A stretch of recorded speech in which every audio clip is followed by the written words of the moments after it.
Hello, and welcome to our program Where God Weeps.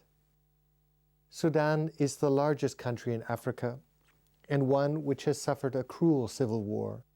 For over 21 years, Arab against Black, Muslim against Christian, a war which has cost over 2 million lives and displaced over 4 million people.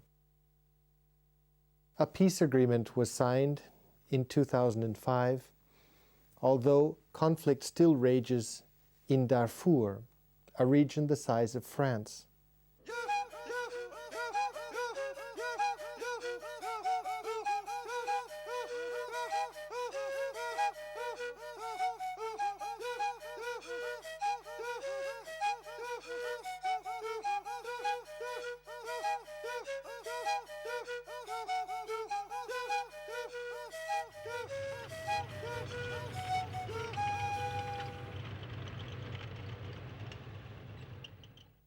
I do not wish to anybody to see the horrors of war that I saw.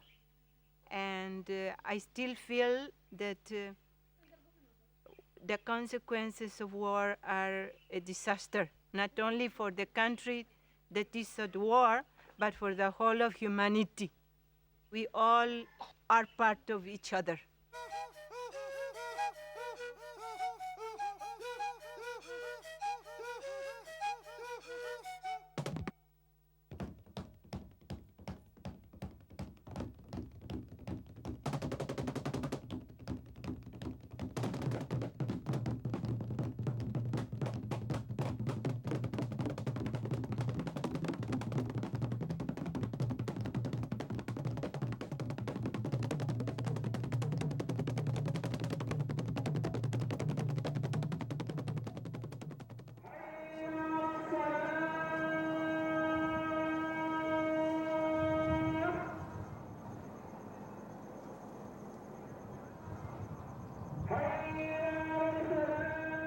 In 1983, the Khartoum government, forced by a growing presence of the Muslim Brotherhood, a radical fundamentalist movement from neighboring Islamic countries, modified the nation's laws in accordance with Islamic law and introduced the Sharia.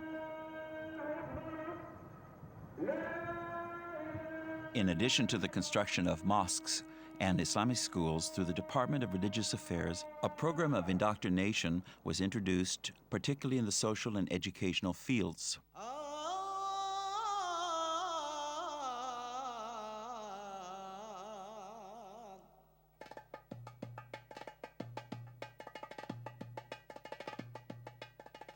The whole idea, of course, was so that through education, they would Islamize the population. And little by little, the influence of the church would be reduced maybe to some rural people, illiterate people. That was the idea. One nation, one language, one religion. And it still is. Syllabuses for instance, of the primary schools have been completely changed and really is Islamized. I mean, to learn Arabic means you must learn the Quran now. And even mathematics, you have quotations from the Quran and so on. Even the history books have been sort of distorted. I mean, the long history of the Sudan as a Christian country has just been cut off out of the history, so that the young people of today do not know what is the real history of their country. A child that doesn't have the support in the parish or in the family, at the end of the education will turn out to be a Muslim.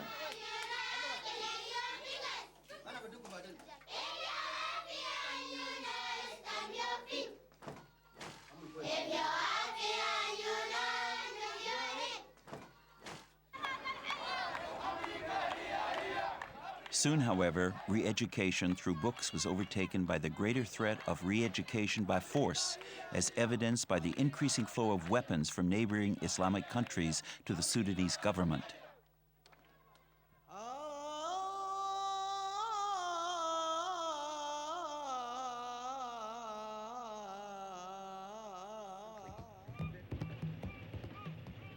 In the face of creeping oppression, guerrillas made up of southern ethnic tribes once again united under a blanket organization called the Sudan People's Liberation Army, the SPLA. Increasing tensions between the Islamic North and the animist and Christian South hurtled towards its logical conclusion with war erupting in the Sudan in 1983.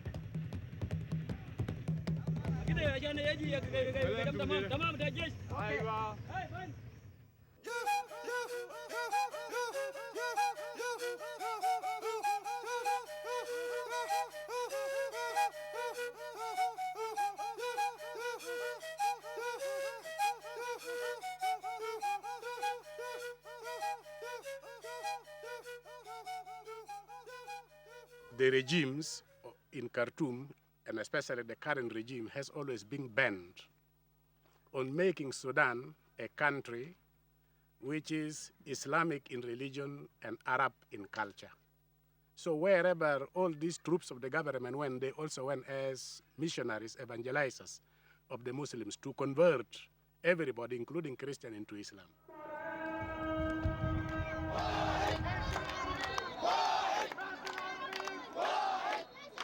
The war escalated quickly. The northern Sudanese army was composed of a small ideological corps of war-tested Mujahideen guerrillas, a militia made up of ethnic tribes whose payment was simply what they could loot, and finally of raw recruits, young men who signed up in a religious fervor for the great cause of Allah. These raw, often uneducated recruits, the bulk of the Northern Army, were not prepared for the reality of a fraternal war where divisions lay only in color and creed.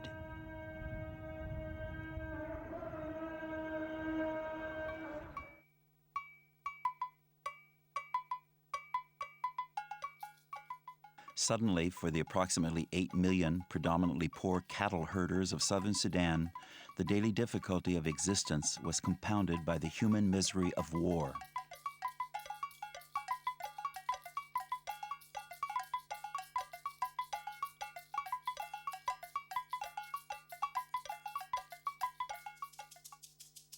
In the 1980s, exploration revealed rich oil fields in southern Sudan. For a country with a foreign debt of $15 billion, the discovery fueled the intensity of the war. Regions previously ethnically cleansed for religious and military purposes were now cleansed for economic reasons.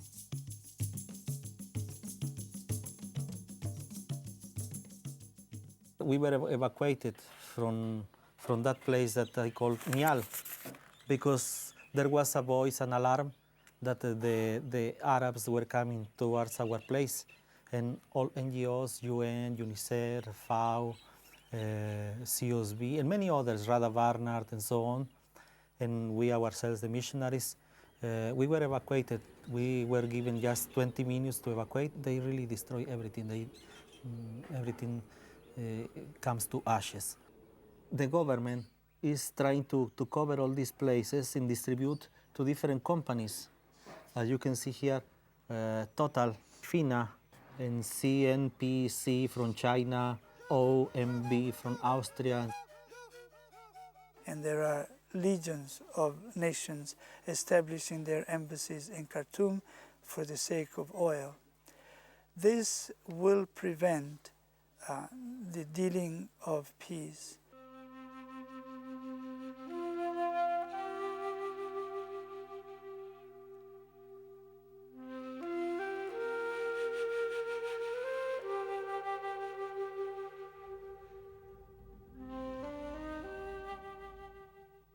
To give us a better understanding of the situation of Sudan today, and especially the situation of Christians living in Sudan, it's my great pleasure to welcome Bishop Daniel Adwok Kur, the Auxiliary Bishop of Khartoum, the capital of Sudan.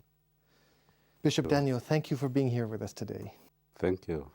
Often this war, or the war up until January of 2005, was painted in religious terms, often as Muslims against Christians. Is it so simple? It is both. And really to understand it more deeply is we need also to understand what is Islam all about, as to how does Islam look at the world, look at itself as a religion, look and itself as a social way of life of the people. Islam comprises, the whole person, both religious, political, and social, is put inside. There has been an attempt throughout these 50 years of independence to suppress Christianity as a religion. But there has been also an attempt to weaken the development of the Christians so that they may not come up maybe economically, politically, socially, at the level on which they would later on be competing with the Muslims. The peace agreement is in place since January of 2005, but not as all at peace in Sudan. In Darfur, a region the size of France, over 200,000 people have been killed and over 2 million displaced. What is the source of the conflict here? The conflict in Darfur is a regional conflict, and it's a conflict which was triggered by the fact that the Arab nomads that do pass through coming from the northern desert with their possibility of pasturing their cattle in the region, they in the same moment would like also to possess the land of the people. So the main reason for the conflict there is economic, and the fact that these Arab nomads are being supported by the government in Khartoum, and they were armed by the government in Khartoum to defend themselves against the indigenous people of the land, who were the people of Darfur, who are different tribes. It is not a tribal conflict. My question to you is why, if it is there is no religious element, it would seem or would appear to be a conflict that could be more or less easily resolved with the will of the government. Why is the government in Khartoum so slow to allow African troops or UN forces to come in and secure the region and end this tragedy? It is a conflict between the African tribes and the Arab tribes. And the government in Khartoum is a government that has been dominated since independence by the Arab tribes. The rest of the African tribes in the country had second-class positions and jobs. The president of the country, the Minister of Defense, the Minister of Finance, since independence, were all people, the so-called riverine, the Arabs who are along the River Nile, north of Khartoum. These were the people who have the power in their hands. And now, these people, from independence, they made sure that they control the political power in the country, they control the economic power, they control the security. And this has been also in case of the South. Now both security, economic power, and the political power were being contested by the people in the South. In Darfur, the same thing. They are contesting the political power of the Arab tribes, the economic power, which they would like to dominate also within Darfur, and the security of the Darfur area. The Darfur people would like to have it in their hands. The Darfur people are Muslims, and these Arabs who are ruling in Khartoum are also Muslims. So that is where there is the big question mark in the international opinion, and beginning to say, why should Muslims fight against Muslims? But the issue here is domination, the power. Which raises the question, is Darfur, to a certain extent, taking the world's attention away from other problems that are still ongoing in the country? Oh, certainly. We have the feeling that Darfur has detracted a bit. The support that should have been given to the comprehensive peace agreement that was signed in the South. First of all, the aid that was promised for the development of the South seems to be still blocked. There is a rather naive kind of assessing the whole situation, and some people think that if we solve the question of Darfur, therefore everything, money will be released to help the people in the South and develop. Rebels themselves, they look at what is happening in the South after the signing of peace agreement, and they know that the government in Khartoum has been playing games on the implementation of the different areas of agreement that they made between themselves and the SPLA. So the Darfurians are a bit careful not to enter into an agreement that will put them in the same situation as in the South. A question which has also been raised is the concern that there is an ongoing Islamization of the country. That in fact, in 2012, when the South is to vote on independence from the North, that there is a sense that there is a dedicated effort towards the Islamization of the country to keep the country as one. Is this something that you would agree with or not? And if so, if yes, why? The process of Islamization has always been there. As I said earlier, that there has been a program. And when the Christians were a bit strong and reacted against it, it was slowed down a bit. When they saw that the Christians are now weak, there is no voice heard, it was strengthened and pushed up. And this plan gained ground exactly with the coming of this present government in power in 1989, when they took over power.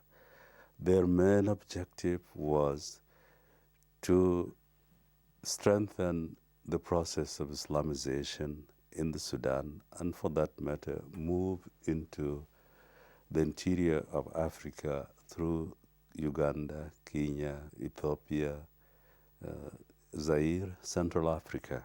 How do you see this Islamization? How does this take place practically? It takes place, well, through different persuasions.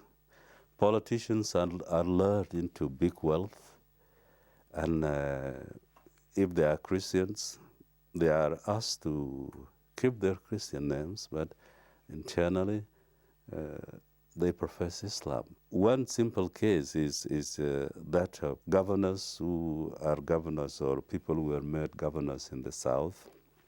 They were asked that if they want to have power in the South, then they have not to obstruct the process of Islamization, which the government intends to do in their towns, like giving people opportunities, job opportunities, helping students to gain access to education by supporting their education, and many other favors that they can give to anybody who is willing to be a Muslim. Many of the institutions which were built in the South, like clinics, dispensaries, and hospitals, the nurses who offered themselves to go and work there, many of them turned away from those hospitals because they were asked, if you want to come and serve and work in this institution, you have to become a Muslim.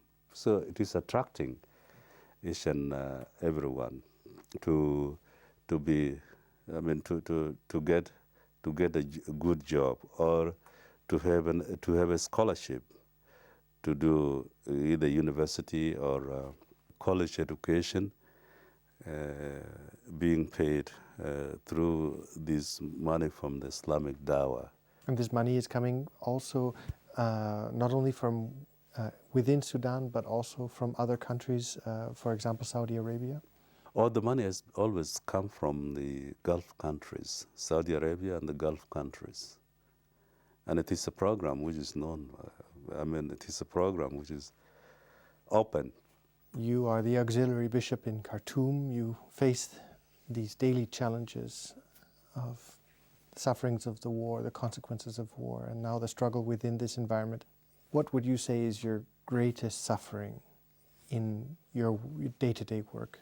Well, the greatest suffering, I would say, when I see that there is need, there is a great need for the Christian community to be able to fend for itself, and it will not. We have to run to look outside, and any small thing I would like to do, even to the simple fact of giving breakfast to children in a kindergarten, I will have to come to organizations like Church in Need, and simply because I can't afford asking these people, knowing that they themselves find it difficult to take care of their families day after day. And the happiest moment maybe in all this process is when I sit among the children. I just did it about 2 weeks ago, and sit among the children who were graduating from the kindergarten to first primary. And you could see joy in the face of everybody, and seeing that they have done something, and the parents sitting down behind, maybe recording the challenges and the hard words I used to give at the beginning of the school year, that it will be a sin, it will be, inhuman for them to abandon their children to the streets and not to bring them to education. To see these youngsters and promising, and being promised a future that will help them, I think is a moment of joy and happiness. What would be your appeal, your call to the international community or even to the Universal Church? Well, first of all, for several times now, since I joined the Bishops' Conference in 1993, several times we have appealed to the Church, the Universal Church, sometimes through the Vatican, sometimes through the Bishops' Conferences, and there was always a response. Like the meeting we came for yesterday. Yesterday it ended up happily with promises that we shall be assisted to push on with whatever program that we have there for the people. So the first thing above all is a sense of gratitude to the Church, that for 20 years we were able to run this program, which none of us, when we look at it, we look at it as not really our work, but as God who is at work through the different hands that have joined to keep that program run until now. So this sense of gratitude will never end in us, because we never dreamt that we would be able to organize schools for displaced children in makeshift tents of about 45,000 children, and for that matter, even reaching to the level of the university graduates who have ended. My appeal is there, of course, that Sudan still needs the support, either to consolidate the peace that has been signed now, which is a bit wavering because of the lack of commitment, maybe from the two parties themselves. And the church has always stood its ground that the comprehensive agreement has been the best type of agreement that we have ever seen among the agreements in the Sudan. And we would like it really to succeed. We would like it to give hope, to give dignity to the people of the Sudan, and especially the people of the South. Your Excellency, thank you for having been with us here today. Thank you. You're welcome. Ladies and gentlemen, thank you for having been with us today on our program. And if you would like to know how you can help, particularly the program Save the Savable, the program of education for children, I would ask you to look at the contact information at the end of this program. And we look forward to seeing you next time on Where God Weeps.